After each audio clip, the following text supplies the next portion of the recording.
Lean Six Sigma Student Stories. It's great to see you attending this webinar. We're going to be speaking to 3 of our previous students that we've had, and we're going to have some stories about their experiences along the way. You will be muted during this session. However, please enter in the comment section or questions that you might have, and we'll try to address as many as we can throughout the session. My name is Forrest Breifogel. I'm the founder and CEO of Smarter Solutions. You may have received emails from me in the past, or maybe even phone calls from myself, describing about Lean Six Sigma and process improvement and business systems in general. Again, we're glad you're attending.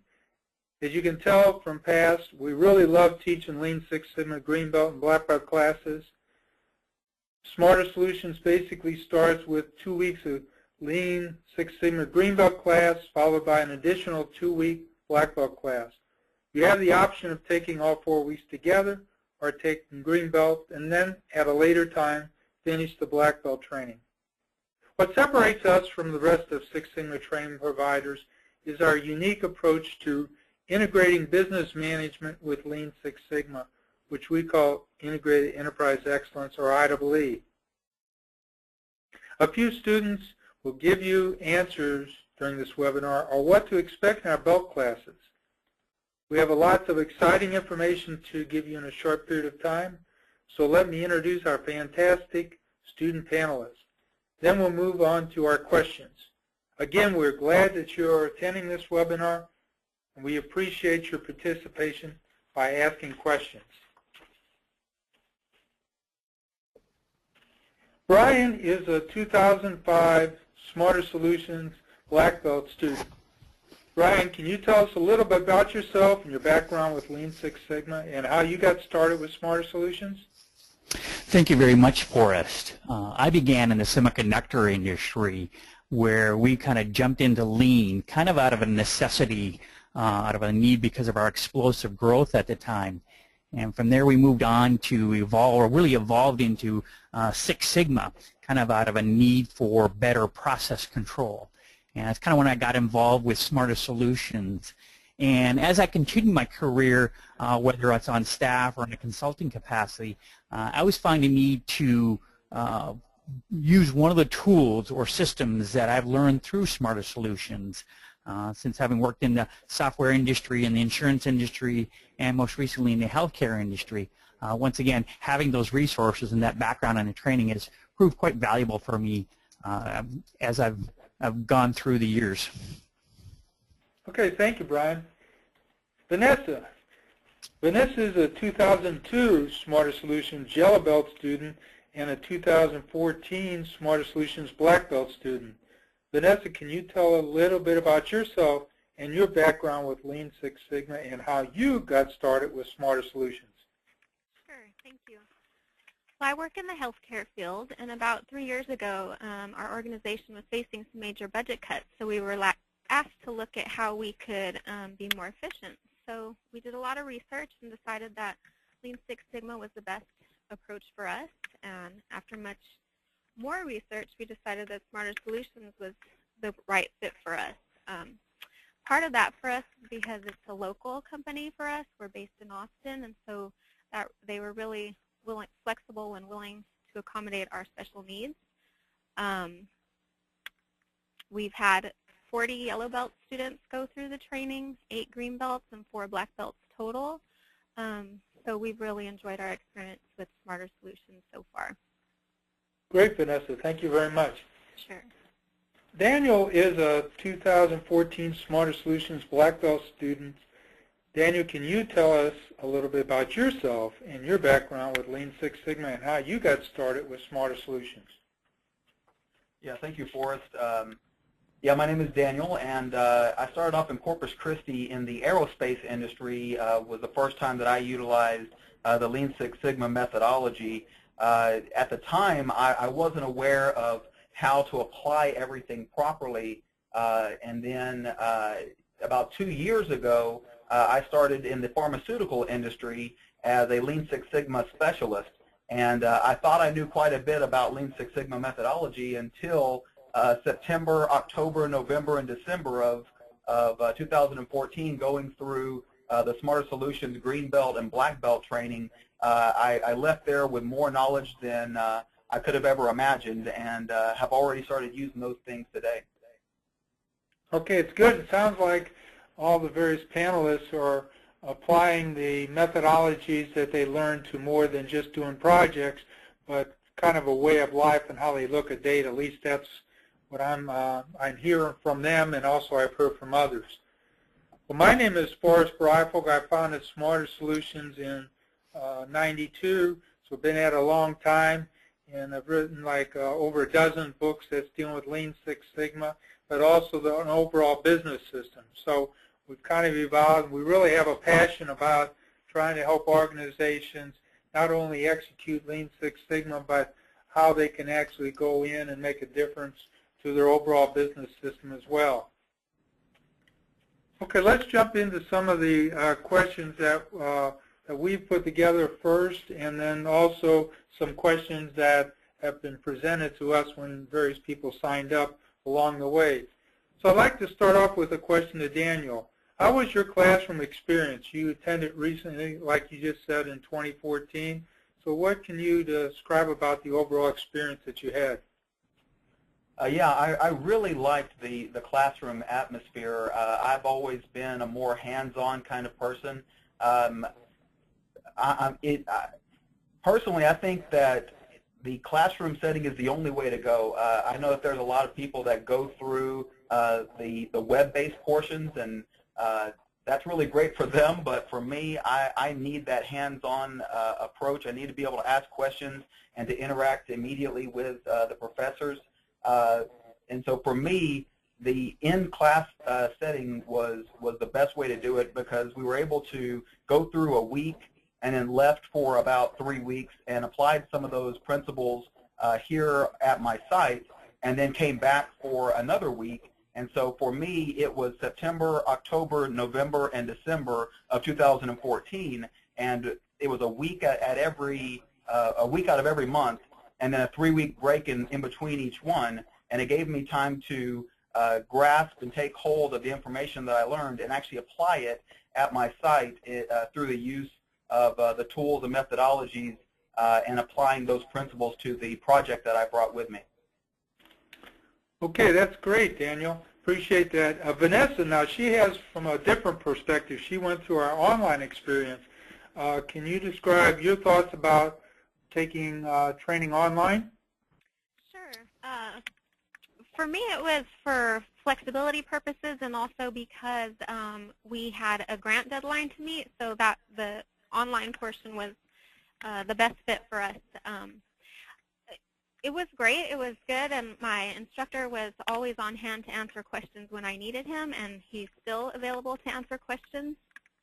I also had the unique experience of I had an in-class for the Yellow Belt class, and I also was able to attend 1 day of the Black Belt session just to kind of compare and see if I could pick up any more knowledge. And the in-class experience was great also, but I realized that I actually picked up quite a bit on the web course as well. Yes, I think it's interesting. Someone just asked me the question the other day relative to online versus stand-up, and I think the answer is kind of like a bimodal distribution. What is ideal for one person is not necessarily ideal for the other person. The online takes an awful lot of discipline, because you got to get it done, and just basically what's right for one person is not necessarily the best for the other. But those are great points of view. Brian, what class interaction was most beneficial to you? I think the interesting thing about is having the ability to interact with people from different industries or companies, as well as people from your own industry or company.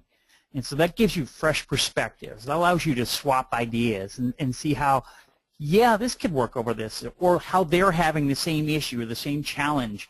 and that looking at how these tools, how they're presented to you, really was an eye-opening experience of, hey, how this can be applied to what we're doing, and being able to take that back in those weeks between classes and say, hey, yeah, this really does work. And so opening your eyes up by having a lot of different folks in the class, or folks from different industries, to me, I thought was probably the best interaction that I really had. Yes, I think that's a very good point. There's various perspectives, and people have different points of view. I think that's an excellent point. Hey, Daniel, how about a question for you? Every Six Sigma Belt student receives the IEE, or Integrated Enterprise Excellence set of books. In other words, you get more than a deck of slides. Can you speak to the benefits of the course material and having these books? Absolutely. I think where it is like a lot of different Lean Six Sigma training courses, you're going to get a set of binders that you'll be able to take back with you. But more specifically, whenever I wanted to start getting a further education, a black belt education, I went to our master black belt here on site and asked him, where should I go to get a really good, solid foundation of statistical knowledge? And quite literally, he said, well, Forrest Brayfogle wrote the book on statistical information. And so he took the book off the shelf, showed it to me, and I signed up for the Smarter Solutions course that same year, and now I have a set of my own books here. But the one that I'd like to point out the most is where you do get the 4 binders, one for each week that goes through each one of the slides. The one that I appreciate the most is the PEG, which is the Project Execution Guide that they give, the PEG. That one is one that literally sits on my desk every day. It walks me through step by step how to analyze a process, takes me through the DMAIC process from the define, the measure, the analyze, the improve, and the control. And without that book, without that PEG that they supply us with, that's one thing that I'm able to take away from the course and use in my daily work that, quite frankly, is invaluable to me in my job. Yeah, and for those that are not familiar with the PEG, or the Project Execution Guide, it's somewhat of a memory jogger, but it doesn't exactly fit in your pockets. It's 8.5 by 11. If I shrunk it down to 8.5 by 11, we'd have to supply a magnifying glass, I think, for you to read it. But it gives you a very high-level detail of the roadmaps. The other point that I think is worth mentioning is that people can purchase these books online, so you don't have to go through the course. So you can go in and coach other people on the various methodologies. What about you, Brian? Do you have some other thoughts relative to the material? Much like Daniel mentioned, it's having that reference material right there at your fingertips. And I still keep some of Forrest's books at my desk all the time, just because you know this stuff having gone through the class, but being able to pull that reference out there and look at the detail, look at how this is going to apply to the current challenge or project or effort that you've got going on is so valuable, because browsing through there, you're going to run across another tool or another tool. Oh, you know what? Maybe this type of analysis would help us here. Maybe this type of approach would help us here. You know, kind of thinking outside the box, or picking up something new and fresh perspectives on things. And so just having those available to you, and knowing that you're not just had this big data dump on you through the course of the program, but rather you've got all this information for you to rely back on, is proved to be invaluable many times. Oh, good. Just an extension to you, Brian. Has this material changed the way you looked at business? Yes, it has, in the sense that oftentimes, particularly when I began, it was, we've got a problem, let's go fix it. So what tools are going to work best to approach that problem? What perspectives? And that worked great. But I think one of the things that makes Smarter Solutions different is that when you take that IEE approach, you get kind of the bigger picture of what is going on. What is it that we're really trying to solve here? Is the problem what we're looking at here, or is this, you know, for example, a common cause issue, or is this a special cause issue? And when you start asking these other questions about this and start looking at the bigger picture, particularly the 30,000-foot level, you start to ask some better questions, and that often drives better behaviors within our organizations to kind of get to the root cause of some of the issues that we're really trying to address.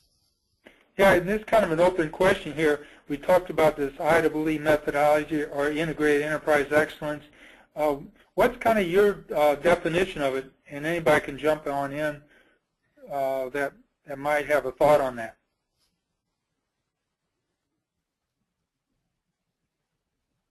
Well, I'll start off by saying that in my perspective, this is Brian again, that once again, in addition to having that big picture, it also allows you to kind of pull for projects. You know, in other words, allows you to make sure that your resources are working on the right things, because it takes so many of the different elements that we've been taught from various places, whether it's lean, whether it's theory of constraints, whether it's some of the statistical tools that you're presented. In looking at those, you're picking the right tools, you're asking the right questions, having been exposed to the IEEE material in a way that we haven't seen from other places. Okay, great. Yeah, that's it. Because that's one of the things I think is really important. Is a lot of times we look at how much we save through projects. However, sometimes we saved $100 million. Nobody can find the money. And what we really want to do is, with the IEEE approach, is we want to look at which metrics we want to pull, so the metric improvement needs pull for the right projects. And that's one of the things that I think is really important for our business to actually incorporate. So kind of a Vanessa question here. How often do you use the information in class in your personal life? Well, I thought this question was interesting because just last week, one of the yellow belts that was recently trained stopped by my office to tell me how excited she was that she was able to 5S her closet. So I thought this was really appropriate. But our first major project in our organization after we went through the yellow belt training was a large-scale 5S project. And people would come by all the time and tell me all the different rooms in their house that they 5S. Also, now we have some green belts and black belts and myself, and I go out to a store or a restaurant, and I see things immediately that could be improved just in the process or how things are running. So it's definitely changed how I look at things. Yeah, so they also like the work life too. How does it impact you on the work life? Every day. My job is mostly project management and working with teams, so everything that I learned in the courses it helps me every day, whether it be with the teams, whether it be with the projects, even if it's not necessarily a Lean Six Sigma project. I use the material daily. Yes, okay. It really changes how you view the world, basically, how you look at numbers. Absolutely. You know, that's one thing that I think is important, so we just don't try to sometimes apply the tools, but how we look at data and things like that, that's one thing I think is really important. Right. This is a tougher question. This is one of them that was presented to us. Is effective sponsorship critical to project success? If so, how do you ensure it's provided? Not an easy question, I think, but any thoughts out there? I think it's critical to project success. I don't think we would have made as much progress in our organization without support and sponsorship, because at the end of the day, that's who's giving the approvals and moving it forward. So how do you, Vanessa, how do you ensure it's provided? Do you give weekly reports or monthly reports, how well you're doing, or how do you ensure that the sponsorship is continuing? Well, we're currently going to start steering committee meetings, and those will be quarterly. And then for individual projects, we meet more frequently, weekly or once a month, just for updates and making sure that everybody's in the loop and in agreement with the project work we're doing. So. Okay, very good. Yeah, Forrest, I wouldn't mind chiming in on that just a little bit, in the sense that I will say that executive sponsorship is wonderful, but not entirely 100% necessary for a project to be successful. you'll often run into situations where, why can't management support us on this? And it's been my experience that on occasions you got to kind of grab the bull by the horns and go with it. Use the tools, use the methodologies, and demonstrate that success despite management's lack of support necessarily. And oftentimes, if, by using the tools and demonstrating that success, you're going to show management, hey, this is the right path to go. And so I wouldn't discourage anyone from not wanting to look into this because they don't have management support. But rather, management oftentimes will challenge you, fix this problem. They don't care how. Here, sign me up for this. Well, do this. Demonstrate the success. Then you'll get the management buy-in, and then you can really show that these tools and this methodology works. Yeah, that's a very good point. We got a point there, a question somebody brought in. The sponsorship must exist beforehand. The project manager and do some care and feeding in the sponsorship area. That's kind of the ideal situation if you have someone at the top that's really asking for it. However, that does not always occur. So what are your thoughts about that? Well, Forrest, this is Daniel. I don't mind taking a part of that if you don't mind. One of the things that I learned recently in the Smarter Solutions training was making sure that you tie back the projects up to the 30,000-foot level. So what that means is essentially if your program or if the plant that I'm a part of anyway, at the beginning of every year or the end of the previous year, we're already starting to put together our goals as a plant. And how we want to accomplish those goals is not necessarily always going to be spelled out. But they basically say, go get this done, and this is our plant goal is to cut costs by $2.5 million next year. Well, that can be done in many different ways. And so how we approach the projects that we do is we start by saying this project will specifically support this plant goal. And so that way it helps get the sponsorship, because whenever you walk in and say, I have a project and I've already identified that this project will support our plant goal of X, then it makes it a little easier whenever you're going in asking for that leadership support. Okay, great. Okay, so those very good points. I really appreciate all that, because I think that's one of the things that's really important, again, to underscore what I mentioned earlier, is tie this to the business system. And I think, right now it's often tied to goals. Hey, I want to save this amount of money. But how can we go in and tie it to scorecards? So a lot of times we'll have people in the north wing of the building working on scorecards and the people in the south wing of the building working on process improvement, and they don't talk to each other. But we need to hook it all together, and that's what we like to do with the IEEE system. And I think that's really important for demonstrating the overall benefits of what we're doing. Let's move on to another topic. What is the curriculum and requirements for Six Sigma belts and certification? So this is a question that we had that somebody submitted. Thoughts on that? This is Daniel. Kind of the process, if I understand the question correctly, we went through 4 weeks of training spread out over 4 months for me specifically. And the first 2 weeks, first off, we had to come in with a project to the Smarter Solutions group. And on the first couple days, we would review our project to make sure that it was something that was something that we could look at over the course of our 4-week training that we were going to be a part of. After we finished the first week, we had a basic set of tools that helped us through our define phase.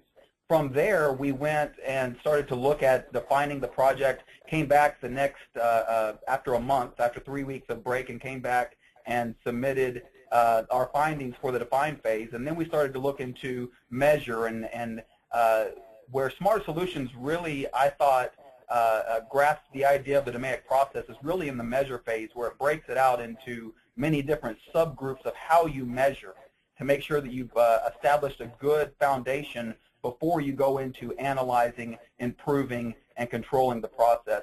and those happen over the next 3 consecutive months, 1 week out of every month. And then after you've completed that project, after you've completed the process, I should say, over those 4 months, then you get to stand up with Forrest and shake his hand, and he hands you a diploma for the completion of the classroom portion, and then you still have to complete the project and submit that afterwards. Yeah, one of the things I think that it's important that Daniel pointed out is he was working on a real project. You know, some other providers don't require a real project, but I think it's important that for getting certification, you go through a real project that went through the DMAIC roadmap, you know, and that's conducted and facilitated and coached throughout the training. Do you guys agree on that? Oh, well, I certainly have to chime in and say that unless you get your feet wet and your hands dirty, you're not grasping this as much. But I'll tell you, if you get your feet wet and your hands dirty, you're going to embrace this stuff because you're going to really want to make your project successful, and this is the way to do it. Yes, and the other thing is a lot of times people will really strive just for the certification on their forehead and try to go in using it and getting that done at the easiest way they can possibly do it, maybe just passing a test that doesn't involve any statistical methodologies or software. But the thing is, that's one way of doing it, but the thing is, or you can go in and try to go through, get your, like you said, your feet wet and the hands dirty to truly learn the overall methodologies. So what are your thoughts about just simple certification or really going at and getting into the details as part of the certification process? This is Daniel. I would have to agree completely with what Brian said. There's just no question in my mind that if you're not doing it on a personal level, it's not going to mean as much to you, one, and two, it's not going to, in my opinion, I don't feel like you would be able to grasp everything that's being taught to you unless you're applying it in something that you can truly take home and show back to the people that have probably put forth the capital for you to do the training and show them that here's the already the return on your investment, a project that's going to show benefit for the company. Yes, and I think that's what's really important. Rick Haynes, who works for Smarter Solutions, someone was asking him about how much should I try to go in and save for each master or each black belt in my organization, and he started and he wrote a blog on it, looking at the internal rate of return. You know, in other words, you're looking at this deployment and comparing it to investing in capital equipment. What is your internal rate of return, as opposed to coming up with an arbitrary number, savings per black belt. So that's just another way of looking at trying to look at the benefits of what you're actually accomplishing. So anyway, that was the second question that we had. The third question we had, what is most misunderstood about Lean Six Sigma benefits? Thoughts on that? This is Brian, and one of the things that I've run across out there is that oftentimes Lean Six Sigma is overlooked for one of two reasons. It's either because people view it as being too complicated, it's too complex for them to grasp. You know, senior management doesn't want to have to understand statistics to be able to do this, or it's a case of, well, we've already done that. We already did a Six Sigma project, and you know, or it wasn't like that. So to me, I think it's often overlooked or misunderstood as being either an overwhelming or over-demanding process, when in fact, if you choose your projects properly and if you're understanding your metrics properly, this is the way you embrace this and how you run your business. Yeah, very good point. Any other thoughts on that?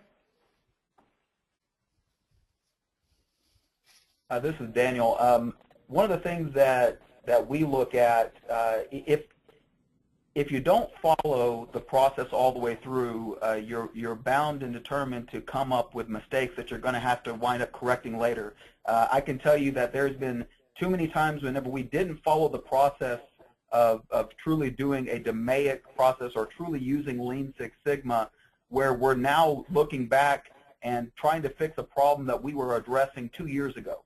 And it becomes basically the annual look back at the same problem, and we try to address it again and again. And where in the past we've either tried to throw money at the problem or tried to throw people at the problem. And what Lean Six Sigma teaches us is there's a structured approach to problem solving, and that gets down to the true root cause of the issue. And until you can actually fix the root cause of the problem, you're going to wind up trying to figure out a better way to do the same problem again. Okay, excellent point. I think we mentioned also the 30,000-foot level metrics reporting, and for those that are familiar with Smarter Solutions, you perhaps are familiar with what was meant with that. We train that within the organization, but it's a high-level view of the output of an overall process. And that's what we think is really important here, is to look at what metric you're really trying to improve. You know, I really don't care if you're just doing a Lean Kaizen event or you're doing Six Sigma tools, really measure, analyze, improve, control, whatever, but you're really trying to improve that metric. And the proof of the pudding is that 30,000-foot level tracking over time changes to a new enhanced level of performance. And that metric can also be applied to how you're tracking measurements throughout the organization too. But it just occurred to me that we mentioned 30,000-foot level reporting, and some people on the session here might not be aware of what that is. And we're going to provide an email address at the end of the session here, so if you want more details about anything that we're talking about, be sure to send us an email and we'll provide you an article or whatever is appropriate for your particular question. Okay, great, appreciate that. Let's move on to another question is, how many other organizations offering training did you investigate, and what criteria did you use to make your decision? This is, again, another question that people provided before the webinar began. For me in the pharmaceutical industry, I did a lot of research prior to this on what was going to be the right fit for me and my company to invest our dollars into, and I felt I had a fairly good grasp of the lean side of the house, but for me specifically, statistics is where I fell short, and I would venture to say for most people out there, numbers is going to be the area. Lean is quite often can come down to a plan, do, check, act, and you can get a lot of things done by doing a lot of events, but it's the true statistical analysis that for me personally was the biggest key. And whenever my master black belt that we have here took the book off the shelf, and quite literally it said Forrest Brayfogle wrote this book, I wanted to go to the guy that wrote the book. And for us, it just so happened that we're located in Waco, Texas, and so it did make it a little easier that he was already in Austin. And so for us, it was a no-brainer to go with Smart Solutions. Okay, that was great. Appreciate that comment. Any other thoughts on that? We researched a lot of organizations also when deciding who to go with, and like Daniel, for us, it didn't seem to find any. Some offer just Lean trainings or just Six Sigma, so I liked the combination Lean Six Sigma and the IEE as well. And also for us, like Daniel said, it's a local company for us, so that made it a lot easier for us to accommodate our needs. Okay, great. We got another question that came in is, have any of the panelists worked in state government agencies that seem to lack the value of Six Sigma? Yes, I did. Prior to this point, I worked in the aerospace industry, specifically for the overhaul and repair of the U-860 Blackhawk. And so that was a government industry. And yes, it was very difficult to get the support that we needed. And probably the that I could, the best suggestion that I would be able to make to the person asking the question is get the training first, and then after you have the training, you can start to do some projects that get you the most bang for your buck. And so areas that don't have a very mature Lean Six Sigma culture, those are the ones that are usually the most ripe for the picking. And so you get a lot of really good low-hanging fruit, and so you might not get a lot of good backing at the beginning, but you usually can find projects that are going to get you a really good return on your investment. And for me, whenever I was working in the government sector, I was able to utilize that low-hanging fruit and go after those projects that, quite frankly, I didn't have to do a whole lot on, other than utilize the tools that were very easy to do, like 5S and going in and doing a value stream mapping event and a Kaizen event. And next thing I know, we had a $2 million savings just by applying the principles and the methodology of Lean Six Sigma properly. And after you can show that kind of return on investment, you know, you go in and do a project that saves the company $2.5 million, you get attention really quickly. Yeah, I think that's really important, is how you can show that information. And I think the 30,000-foot level charting methodology really shows that shift, and also it becomes a means to control the process, too, from a high-level point of view, because sometimes it has a way of drifting back to the old ways. But that's a very good point. So any other thoughts on this? Okay, let's move on to the next one. Ideas or advice on how we can change people's mindset so they can see continuous improvement as a way of working. This is Brian, and I'll chime in on that one, and that is, and it's going to kind of echo what Daniel said, and that is, and I'll just simply say results. When you get results, whether it's time, whether it's dollars, whether it's throughput, when you demonstrate results, your advice will you'll get traction. You'll catch people's attention, and they'll look at what are you doing, where did you learn that, and that's really how you can develop this idea of continuous improvement and how that's going to make things better. Demonstrating results almost always comes through. I've often been in industries where product life cycle is very short, and so you can get results very quickly with something, and then bingo, the product's gone. And so you're not necessarily going to see that. But doing it time and time again, you'll develop a track record of results, and that changes folks' minds. Excellent. Anybody else have thoughts on that?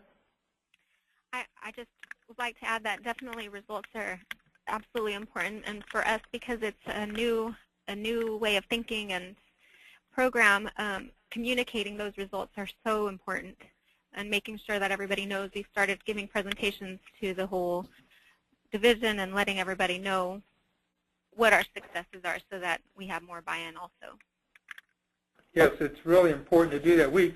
In our Master Black Belt training, we have one of the professors at the University of Texas, that he gives a 4-hour session on advocacy selling.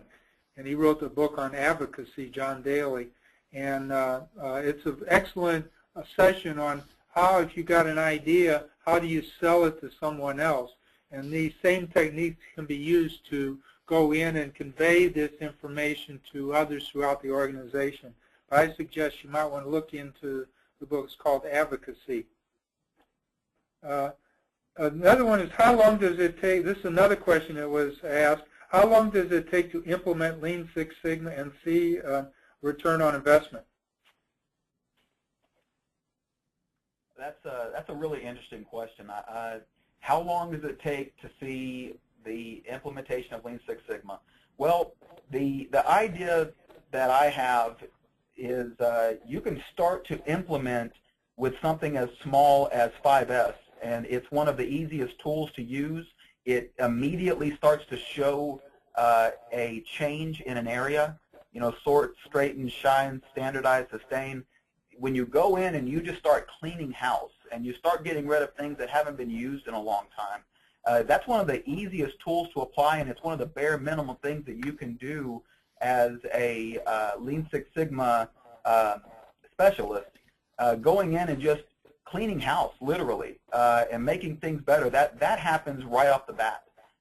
And then whenever you start to get things organized and get things straightened and get things cleaned up, that's whenever areas of improvement start to show themselves. And these ideas for improvement start to pop up, and you're able to say, well, if I make this change over here, we could go twice as fast as we're going right now. Or if we do this over here, not only is it going to save us money, but it's going to increase the safety of this area as well. And so doing small things at the very beginning, you can get that done right out the bat. I mean, whenever I did my Smarter Solutions in September of this last year, I came back and did a 5S event, and they're already starting to see improvements in the area just from that.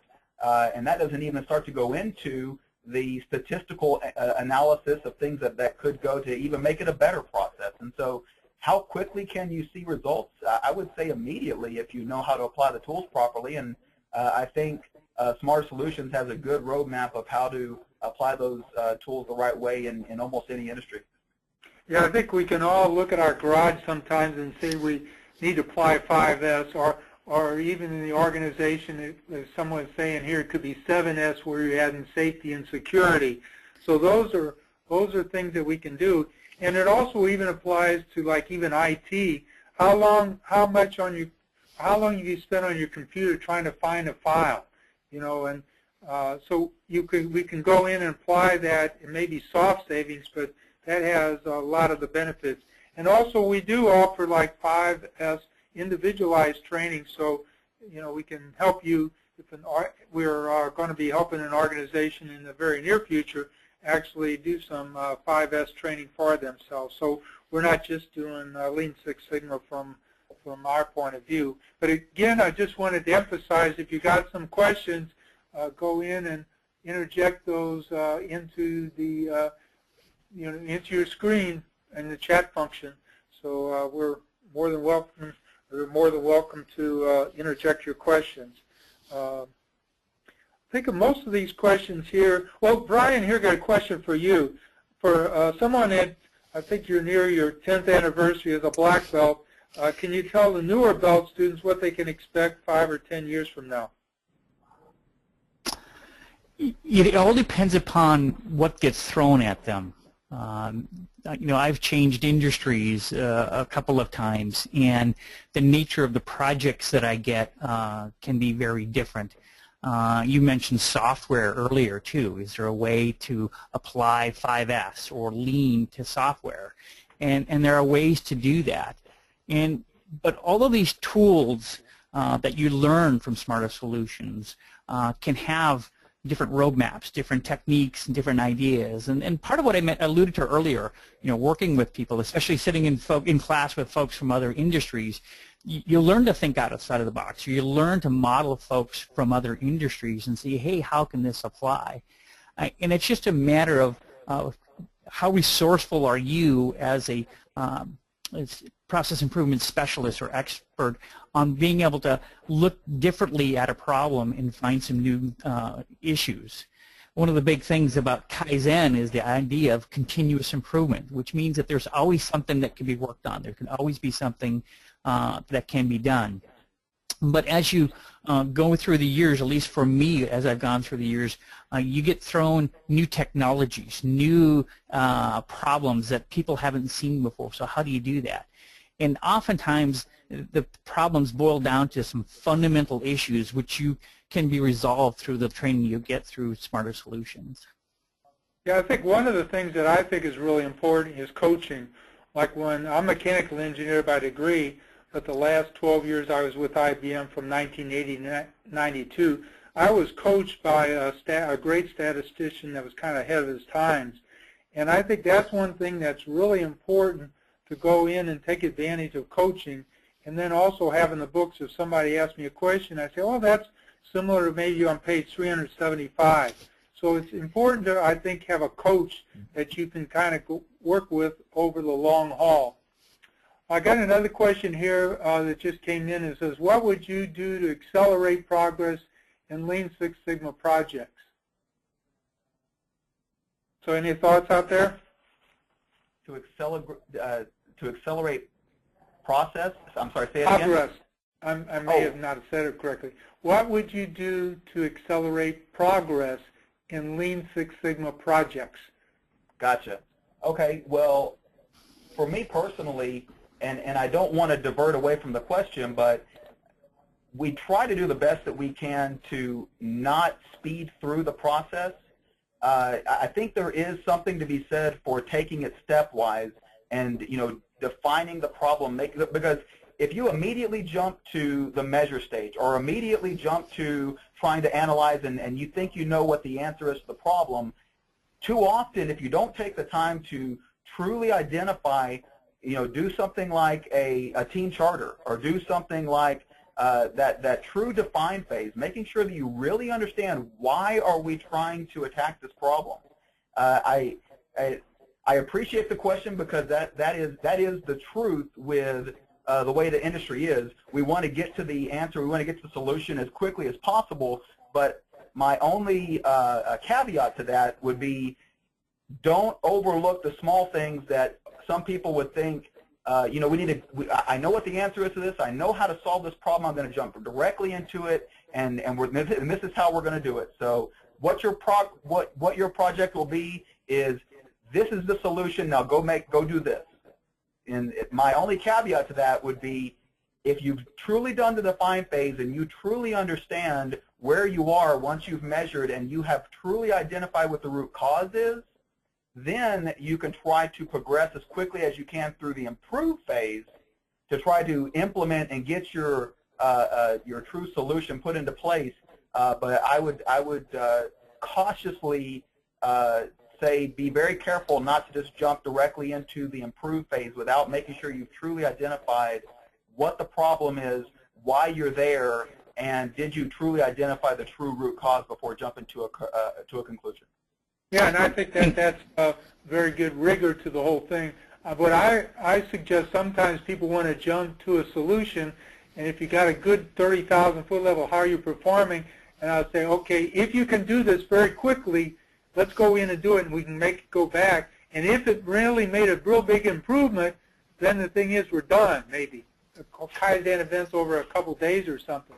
But a lot of times what happened, and I think this is consistent with Daniel said, we think we got the solution, but in reality, it didn't really make any difference. And if you start out with a good tracking of at the 30,000 foot level how you're performing, then it becomes saying, whoa, well, I guess I was kind of jumping the gun there, and it didn't make any difference. So that's very good point here. Got another question. This is Brian. I want to throw in my 2 cents on that last one. I want to answer that question in 2 ways, and they're kind of dichotomous in the sense that I want to agree with Daniel in the sense that I encourage folks to spend their time in the analyze phase and not to jump into the results or the action phase until you've done your analysis completely.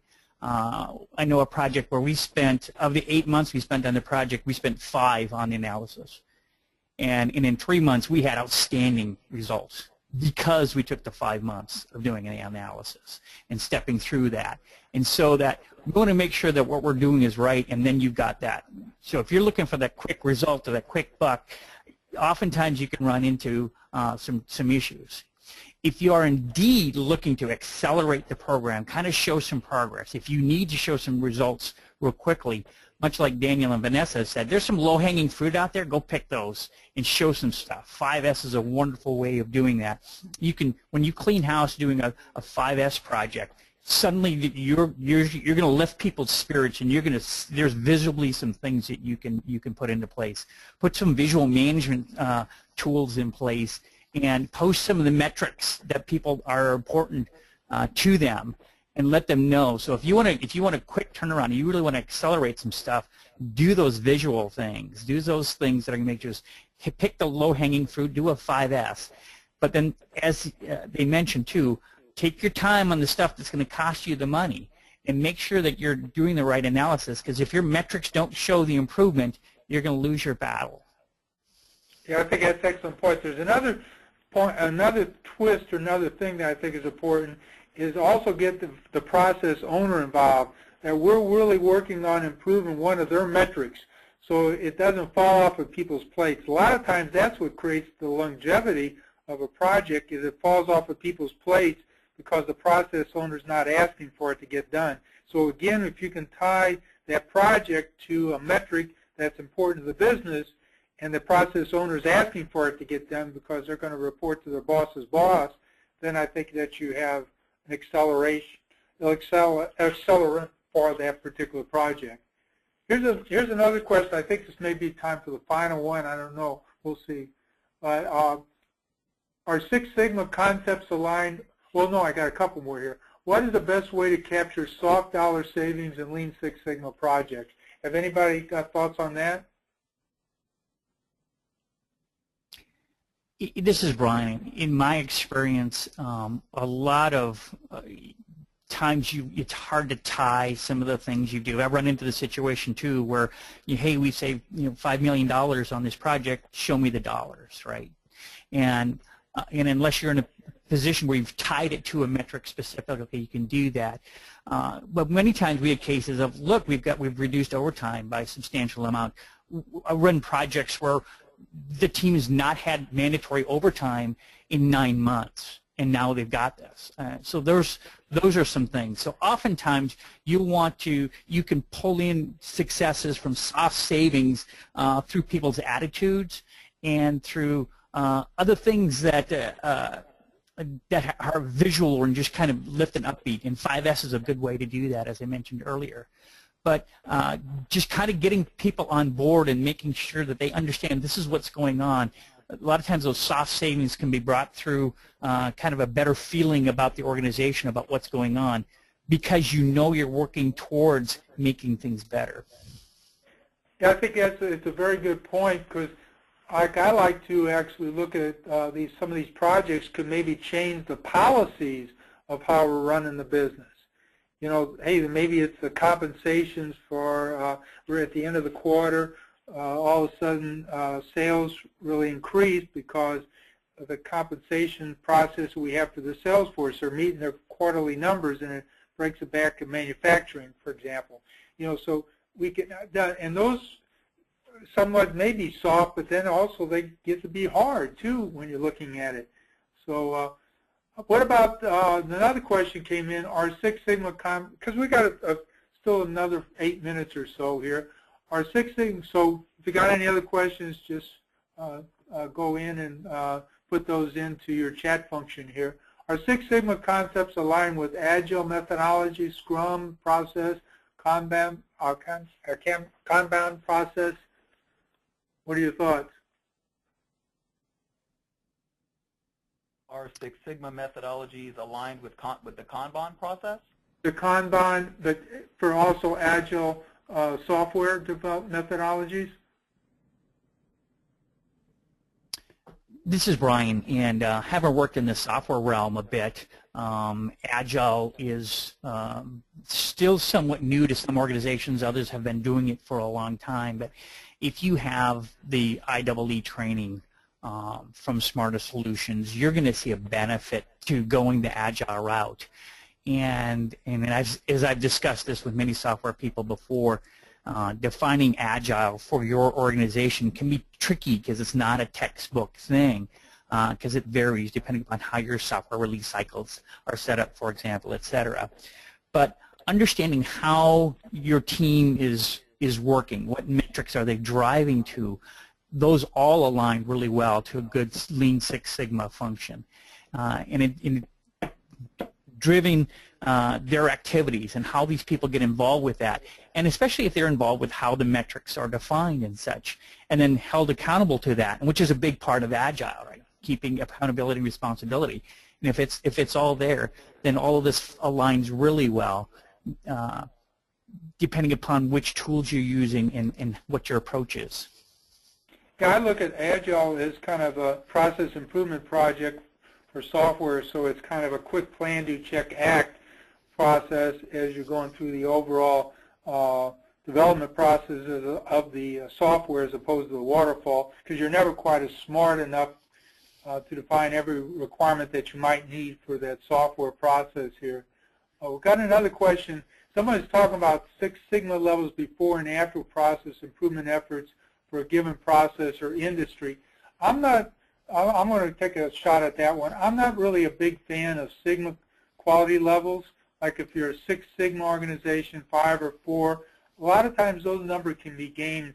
And that's the reason I suggest that the 30,000-foot level farmer reporting is a better way of actually looking at how a process or organization is performing. Another question we have in here is there a master black belt at each of your places of work, or do you think that they should be? I can tell you from my experience, the more people that you have that are champions for Lean Six Sigma and that kind of methodology, it's just going to make your job that much easier. Whether that be a master black belt, a team of green belts, a black belt in ourselves, or even training up the very basic yellow belt. The more people that you have that are champions for your cause, it's just going to make it better for you. And I can tell you, the master black belt that I had here on site, his input and his insight was invaluable to my learning and my development in the Lean Six Sigma methodology. Yeah, Vanessa, what are your thoughts about that? I think I would love to have a master black belt in our organization. We currently have yellow belts, green belts, and black belts going through their projects, and it would be really great to have a master black belt. Yeah, I think that's something an organization can grow into. So if you've got somebody that would like to do that, then they could utilize an external master black belt and coach them along and take the training and so on. Like we have for the master black belt training, which is a little different than most organizations. It's 2 weeks over 2 months, where the first week is dealing with this 30,000-foot level reporting and also the business side of it. We got a book that talks about all that and 9-step process. And then the second week gets more technical tools for the DMAIC process. But the idea behind that, then you can go in and start communicating with someone. And so basically I'm coaching one of our past students. I got a conference call on Monday with them, for example.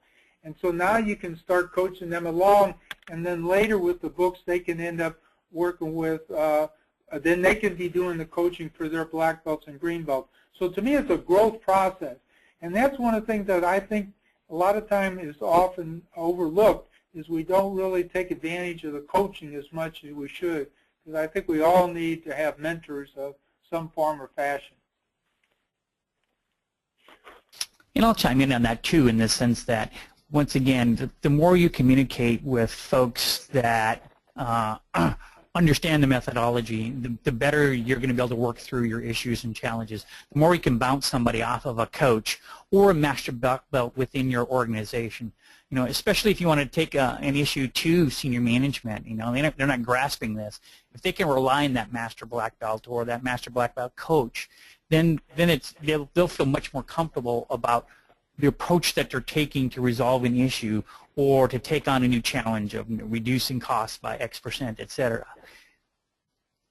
Okay, that's great. Looks like we're about to the end of our hour allotment here.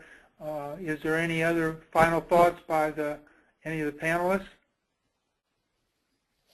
This is Brian, and I'll just chime in once again that I encourage folks that if you're considering it, please take the opportunity, because no matter how you approach a problem you have at work or that you've been assigned, if you're an engineer, for example, on this, there's a tool within this toolbox that you're going to be able to use to get the results that you're looking for.